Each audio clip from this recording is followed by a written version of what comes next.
Well lads, just another quick video. I'm going to show you how to use this book because it seems to confuse a lot of people, and including me as well, for a long time.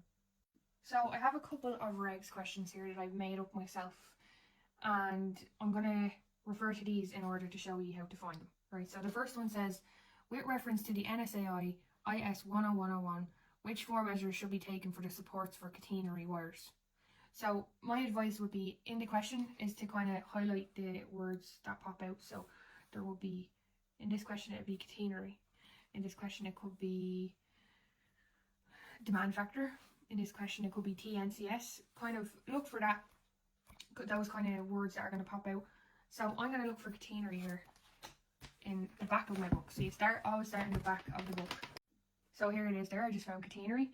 And obviously, as we can see, catenary is, sorry, it's hard to see. Catenary is 522.8.14.2. So I need to find that. So then we flip to the front of the book. And we're looking for 522. Where is she? There she is there. Selection, sorry, I don't think you can see. Selection and erection of wiring systems in relation to external influences. And it's page 240. So then I click to page 240.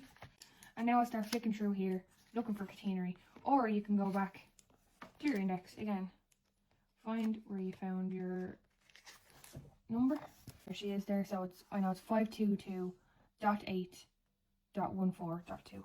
522.8.14.2. And there it is there.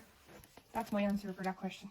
Literally just quote exactly what it says in the book, but say, with reference to the NSAI rules 10101 or the NSAI 10101 or whatever you want to call it, whatever it says in the question, literally just quote exactly what that is there. So that's my answer for that first question. So my second question says, with reference to the national rules for electrical installations, state what demand factor is. So I know in the front of my book there is definitions on pretty much everything that you need to know, but I'm going to have a look for these definitions and see if I can find if demand factor is in here. Right, so here's all my definitions, literally definitions on absolutely everything. So let's see if we can find demand factor. Oh, and there we go. So you literally just quote exactly what that is with reference to NSAI 10101, ratio expressed as a numerical value or a percentage of the maximum demand of a circuit or a group of circuits within a specified period to the corresponding total installed load of the circuits. So you can literally just quote that. Okay, so next one is with reference to IS 101, draw a TNCS system. So again, I know in the front of my book, that, well, close to the front of my book, there's a lot of drawings. Now, of course, I'm pretty sure you can find, don't quote me on this now, but I think you can look for it in the back of the book if you need to. But I know in the front of the book there is drawings there. So let me see, is there anything on TN system? Okay, so here's some TN system earthing, right? So TN system earthing is 312.2.1. So then I go to the front of the book, find my 312.2.1. There's 312, conductor arrangement and system earthing, which is page 89. And here we go. This is exactly what I was looking for. So this is literally it. This is all you have to draw. And you can't say, with reference to the NSAI rules, this is what a TNCS system is. Next question. With reference to IS 101, state the MCV/RCVO tripping times. Okay. So, back to the back of the book. And we're going to look for tripping times or tripping current or something of the sort. So, there it is there. Protective devices for overcurrents, 533. Now we find 533.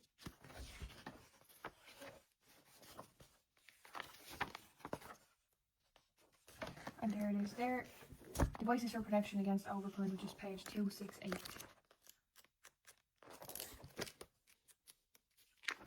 Now, this is the start page, so I can flick through and I already have a highlighted happy days.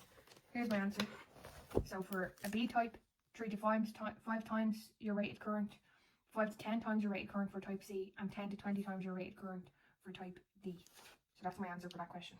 So next question is, with reference to NSAI 10101, a wiring system is to compare of PVC insulated stranded single core conductors installed in steel conduit. The following circuits are to be installed in a 7 meter run of conduit with 2 bends. So I would highlight these things. So highlight conduit, because you can have conduit or trunking. Highlight your 7 meters, highlight your 2 bends, and highlight your 3 single phase circuits of 2.5 square and your 1.5 square with 2 circuits. Highlight them and I'll show you how to do it. Okay, so here it is. I'm looking for conduit capacities. So it's Annex 52J. So I go to the front of my book. All my annexes are here at the end of each section. So here is my Annex 52J. Sorry, that's the noise of the phone holder. Annex 52J. Cable capacities of conduit and trunking, which is page 428. So I'm just going to go to page 428. Okay, so that's it there. Okay, so in the question it tells us that we have 2 bends. So that's not the table we're looking for, because that says for straight runs. And then this table says cable factors for long straight runs or runs incorporating bends. So this is what we're looking for here, lads. Also, this is important to note. Note, the steel conduit is not used as the circuit protective conductor in this case. So this means we'll need 3 cables per circuit. But of course, if you had the steel conduit as your earth, you wouldn't need to add an earth cable, so that'd only be 2 cables per circuit, your phase and your neutral. So this is how you do it. Okay, so in each, I'm going to have 3 cables per circuit. Okay, so first what we're going to do is multiply 3 by 3, which is 9. And then we're going to multiply 2 by 3, which is 6. That's how many cables I'm going to have in each. Okay, so keeping in mind, one is 2.5 and one is 1.5. I need to refer back to my regs. And so here for stranded cable, it says 2.5 is 30 and 1.5 is 22. So I need to multiply this is my 1.5 and this is my 2.5 circuits, right? So I need to multiply 9 by 30, because that's my 2.5 circuit. And I also need to multiply 6 by 22, which we got both of these numbers from the regs in the table, 52J.